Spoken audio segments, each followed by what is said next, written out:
I'm gonna need to take a moment to attack the narrative that there is no shortage of oppression in the United States. Because, in fact, there is a shortage of oppression in the United States. Why else would the entirety of the left-wing media grip onto a handful of stories that represent genuine oppression as tightly as Rudy Giuliani grips onto the pennies that he saved using shoe polish instead of hair dye, and then grind their teeth trying to manufacture and contrive the rest? Here's the take. Grand takeaway for today is that the left wing is simply hell-bent on painting themselves as victims in every possible case you can think of. Jussie Smollett was just sentenced to 150 days in prison for, I cannot make this up, faking a hate crime. The demand for racism now outpaces the supply for it. That's a shortage. Jussie Smollett hired 2 Nigerians, of all people, to tie him up, pour bleach on him, shout the N-word, the F-slur, and "This is MAGA town" at him. In Chicago, of all places. Yeah, that's MAGA town. Of course, if Jussie Smollett was not such a moron, he might have actually gotten away with this, because he walked home holding a Subway sandwich in a well-lit, camera-filled street, then called the people that he had hired to do this from his own personal phone, and then wrote them a check in his own name. And obviously this all came out in the trial. So not only is he a liar, he's a bad liar. Now look, celebrities have always been crazy, but this still indicates the underlying incentive structure. Hate crimes now make you a national hero. At the sentencing, the presiding judge said that nothing he could do would surpass the amount of damage to his life and reputation that Jussie Smollett had already done to himself, which is of course correct. He has made a national mockery of himself on TV. Smollett, for his part, gave us this hilarious clip to enjoy. All right, defendants remanded to the custody of sheriff. Court is adjourned. I am not suicidal. Stop laughing about black. I am not suicidal, and I am innocent. I could have said that I was guilty a long time ago. Okay. Yeah, that's hilarious. He has no trouble making a mockery of himself. Kamala Harris, once again on the wrong side of history, put out a tweet claiming that this was an attempted modern-day lynching. By the way, that tweet remains up to this day following the sentencing and discovery of evidence. Joe Biden, too, joining Kamala in this propaganda war. His tweet saying that what happened to Jussie must never be tolerated in this country, and that homophobia and racism have no place on our streets or in our hearts. Now look, you gotta respect their will. I mean, these 3 people directly benefited from this lie until it got out. You gotta respect their charlatan guns. Meanwhile, Jussie's family continued to proclaim his innocence, calling this a miscarriage of justice. And of course, that's all that the left wing needs to continue to run with this narrative. All they need is plausible deniability. Their overarching goal is just to push the theme of Black victimhood. By the way, this is all that Black Lives Matter was ever about. It was all about furthering the narrative of victimhood and abuse, to take advantage of the harebrained, feeble-minded leftists that could be tricked into fealty.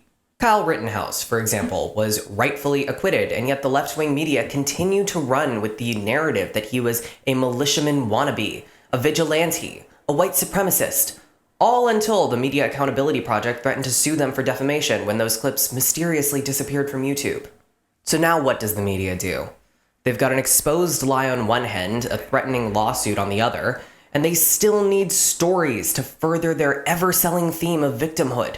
And then, to answer their prayers, the irretrievably deplorable state of Florida passes a completely normal legislative bill to adjust state curriculum and to manage concerns with teacher-student relationships, and the media has got its cash cow.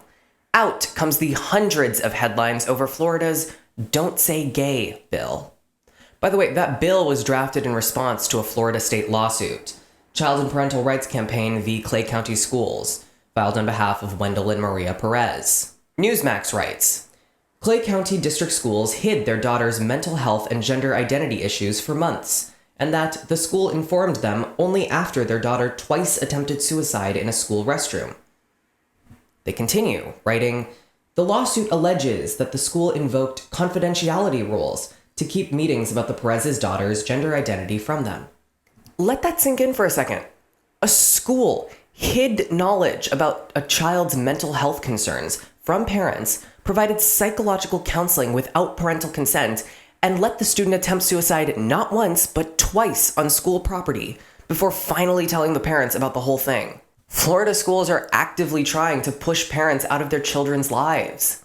I cannot even imagine my child's school concealing from me that my child was in psychological distress, then providing health care for them without my knowledge, and then concealing suicide attempts from me. This bill was designed to solve a legitimate problem of parental alienation, which was infecting Florida schools. Look, you cannot trust the media to be genuine about their portrayals anymore. So when it comes to answering the question, what's actually in the bill, we're going to go straight to the text. The bill writes that school boards must adopt procedures for notifying a student's parent if there is a change in the student's services or monitoring related to the student's mental, emotional, or physical health or well-being. To paraphrase what the rest of the bill states, these procedures must encourage students to discuss issues and concerns with their parents or facilitate discussion between students and their parents. The procedures also cannot prohibit school district personnel from discussing issues with parents or prevent parents from accessing any part of a student's educational or health records. The bill was also designed to cover sex ed in Florida. The bill writes that classroom instruction by school personnel or third parties on sexual orientation or gender identity may not occur in kindergarten through grade 3 or in a manner not age appropriate or developmentally appropriate for students in accordance with state standards. So this is what leftists call the "don't say gay" bit. CNN Politics writes, if that language seems vague, it is, but vague legislation can have massive consequences. It doesn't seem vague, though. It seems pretty clear, actually. No sex ed for students until they're in 4th grade, which is still pretty young, and then do not cover something that is explicitly listed as inappropriate for that age group by the state curriculum. Now, to be fair and impartial here, the right wing has run with this talking point that the bill doesn't actually say the word gay once, which is true, but that's a terrible argument.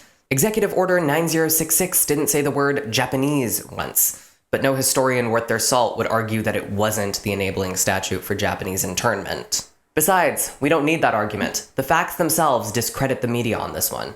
To recap, the actual substantive portions of this bill say, 1, you can't keep parents out of the loop on a student's health care at school, the same way that a doctor couldn't outside of school.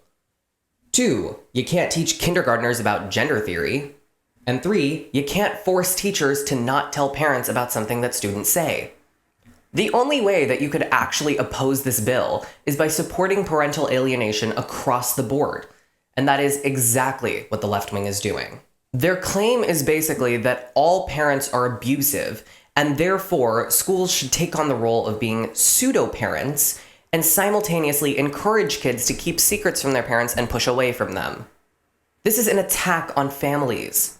By the way, nothing in this bill addresses child abuse. It's not a referendum on child abuse. It's still illegal to abuse a child in the state of Florida. Under Florida law, school teachers and school officials are still required to report child abuse, abandonment, or neglect, or suspicion thereof, to the Florida Department of Children and Families, or they face third-degree felony charges.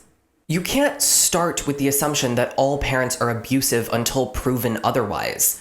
That's not a fair justification to alienate parents from their own children's upbringing and welfare. Yet still, the media continues to run with the "don't say gay, transphobic Florida bill alert" narrative. It's all about painting any minority they can think of as a victim. Even Ukraine, for example, one of the most simple to understand, geopolitically motivated military conflicts of our generation, cannot be left unfettered by wokeism and black victimhood. Trevor Noah, the once funny political comedian, released a video titled "Ukraine War is Exposing Racial Disparities in Refugee Treatment." Well, maybe the reason black people are always talking about racism is because racism is always happening to the black people. And we're seeing it again now in Ukraine. Seriously? Can any conflict happen without being about racism? By the way, he's referring to the humanitarian aid and evacuation in Ukraine, and how apparently black people are not being prioritized. There's a perfectly logical explanation for that. In almost every country besides the United States, they render humanitarian aid to their own citizens before they render it to tourists or visitors. It's not about race, it's about citizenship. Even Bill Maher, the classic liberal, not to be confused with modern-day liberal, called this out on Friday with his new rule, World War Me. And finally, new rule, don't make World War III all about you. Nicole Hannah-Jones is the curator of the 1619 Project, which posits racism as the deciding factor in pretty much every single issue in America, or apparently everywhere. She said, "We should care about Ukraine, but not because the people appear white. All people deserve to be free and to be welcomed when their countries are at war." Of course. Agreed. Maybe it should be a reminder that pain does not have a monopoly on race. I know racism is bad, but other things are bad too. It's not like an avocado. You don't have to put it on everything. What's next? Let me guess. Ukraine also reveals how fatphobic our society is. The left has gone absolutely mental trying to convince everybody that they are a victim. Spoiler alert, you live in America. You are inherently among the most privileged people on the planet. And just like every spoiled kid, you can't even let a war on the other side of the world get in the way of your insatiable desire for attention. To the leftists who are watching this, get over yourself. You are pushing us towards a society where real victims aren't taken seriously because of clowns like you. And that's The Take. Hey everybody, thanks for watching this episode of The Take. If you enjoyed this video, please give it a like, and if you want to see more content like it, hit that red subscribe button and the notification bell so that you get notified whenever Pegasus Brave releases a new video. If you want to see more of our daily content, you should follow us on social media, links in the description. Thanks for watching. I'll see you next time.